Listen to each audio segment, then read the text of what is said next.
Guys, for today's video, isang loan app po ang pag-uusapan natin. Bakit po? Medyo somehow legit naman po siya. Nakikita ko po na nag-undergo po siya ng regular process na nakikita ko sa ibang mga companies, mga banks, mga lending apps. So, pag-usapan po natin today si Honey Loan. While legit siya na masasabi ko, pero kamusta po kaya siya talaga? Yan ang pag-uusapan natin today. So, samahan niyo ako. Sit back and let's discuss. Coming right up.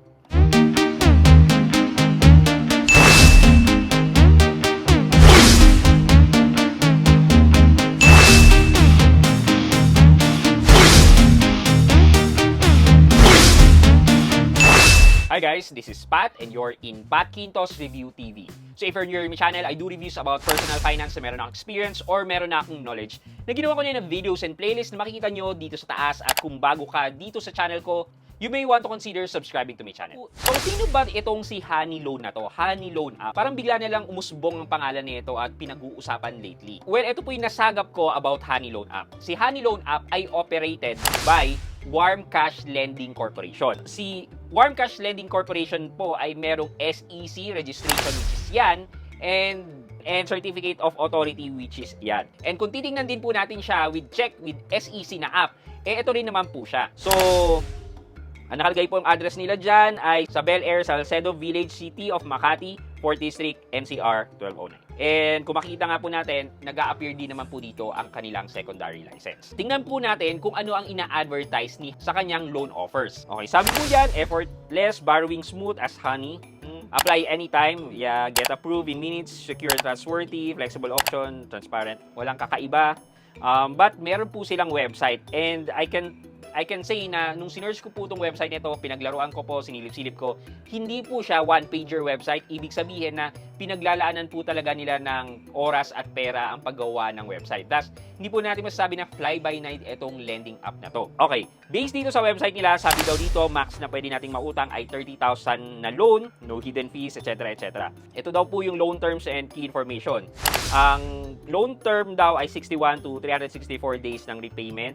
Ang APR daw nila, ay 0.5% interest daily. Maximum APR is 182, which is, this is a good thing na sinasabi na po nila na 182% ang kanilang APR. Kasi nga po, di ba, sa mga na-review na natin previously, hindi po sila nagsasabi ng totoo about their APR or the annual percentage rate. Pero dito, somehow, I commend Honey Loan na hindi natatakot sabihin na 180 plus ang kanilang APR. And then, no hidden fees or commission. So, just an example lang po ng calculation nila, based nila.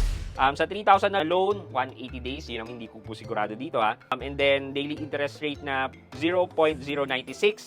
Ang magiging total repayment daw po natin ay 4,051 pesos. So, ang total cost of loan lang ay 1,051. Sabi po nila. So basically, you can apply here sa website or you can download the app sa Google Play Store or even sa Android. So ang ginawa ko po, dinownload ko po siya sa Android, tapos nung binubuksan ko na po, naghang lang po siyang ganyan. So ang ginawa ko po is nag-download ulit po ako sa aking iOS and na-install ko naman po siya. Hindi ko na po sasabihin sa inyo yung buong process ng application, but basically when you download the app, i-enter nyo yung mobile number nyo, mag-enter po kayo ng OTP, tapos i-confirm yung email address nyo. Once na na-confirm nyo ng email address nyo, you'll continue with the application na i-enter nyo po yung personal information nyo, yung address nyo, yung financial status nyo or financial information nyo. Tapos, mag-enter na rin po kayo ng ID dyan for KYC and then kailangan nyo na rin pong mag-face verification.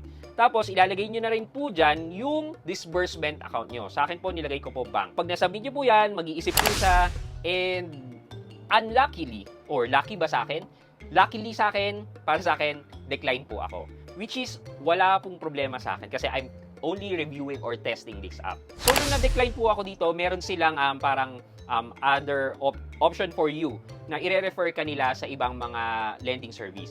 And nung clinic ko to, itong napunta ako dito sa Loan Online. And nasubukan ko po itong Loan Online na to, enter po ako ng details ko. And oh my gosh, na-bombard po ako ng mga emails na yan. So, basically, nag-work siya as an online lending app and then parang loan broker na rin ang dating kasi nagre-refer siya. Since na-decline po ako, naghanap-hanap po ako over YouTube over Facebook, Reddit, kung may na-approve po.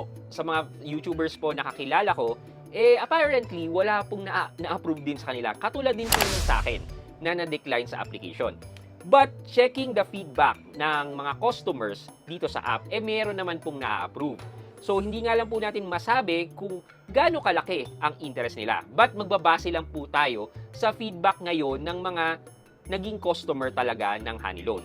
But I would say na based din dito sa customer feedback, marami rin po talagang nade-decline. And meron po dyan na nagsasabi na huwag nyo na pong subukan mag-download nito kasi kinukuha lang po nila ang personal information natin.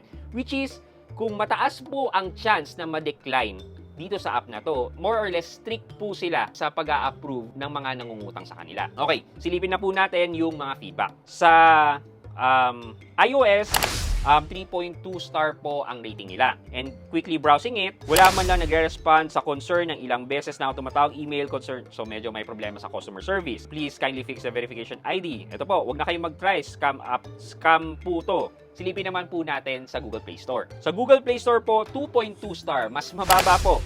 At 156 lang po ang nagre-review. Ito po, sabi dito, app is lag, slow, can't pay. The application is very slow, very poor customer service. Silipin natin po yung 5-star rating. Baka po meron. No hassle, fast approval, the best loan app. Thank you, Honeyloan. I'll take care of you. I hope my next loan will be 30K. Legit loan, low interest. Sabi niya. Sige, medyo doubtful lang po ako sa ibang nagre-review dito. Katulad ni Christmas Doubler. Tao po ba yun? Super legit na online loan. Sobrang mababa ng interest. Mabait din ang customer service. Okay, so ito po. Scam, after paying your balance, hoping it will increase your loan amount, they will reject you. Well, hindi naman siya scam. Baka ayaw lang talaga nila magpa-reloan. Makaka-loan ka sa una, pero hindi ka na makaka-reloan. Tsaka sobrang laki ng tubo. Oh, yun, may nagsabi na malaking interest daw. Will edit, got the money, but when I want to check when is the due, I can't log in. So, may problema talaga sa app. Okay sana, naka-loan ako first time, binayaran mo, then after when you apply for second loan, wala. 50 years mo antayin yung OTP. So, may problema sa OTP. I think collecting information, rejected, can open scam. Ito kay Mary Chris Tabulo. This is a scam app. Not recommended. Malayo pa ang due date, todo text and tawag na. Tumatawag sa reference and if may 0 star, exactly the rate to be. 7 days to pay and ang interest is hanggang leeg. Tawag, text, email, nakakairita. Malayo pa naman ang due date. Wala pa naman way para ma-delete or ma-remove ang account mo. DragonPay even asked to void my payment even if I had already paid. Paulit-ulit, tawag ng tawag. I guess ito medyo credible naman tong feedback na to. Yun na yung last feedback natin. So, ano bang masasabi ko dito? Well, because meron naman na-approve, I can say na nag-approve naman sila. Medyo picky lang talaga sila or mataas ang requirements nila para bigyan kayo ng loan. And sa mundo natin, sa mundo ng mga online lending apps or mga lending service, kahit legit pa yan, meron talagang time na na-disapprove tayo or hindi tayo na-approve. Kaya wag na nating ipagtaka kung medyo konti ang na-approve sa katulad nitong online lending app na to. What I can say is, download at your own risk, do at your own risk. Yung interest, alam niyo naman kung paano i-calculate yan. So, again, mag-ingat na lang po kayo sa pagda-download at pag-re-register sa mga ganitong online lending app. Okay, for our question of the day, di ba na-mention ko kanina na nung na-disapprove ako, merong other option kung saan ako pwede mag-loan. And sabi ko nga, nag-a-act sila as a loan broker. For our question of the day, sa tingin nyo, mas okay ba na dumaan pa kayo dun sa loan broker na yon, dun kayo mag-a-apply, o might as well diretso na lang kayo dun sa lending company or loan app, kaysa ipadaan nyo pa sa kanila, kikita pa sila sa information natin. Ano sa tingin nyo?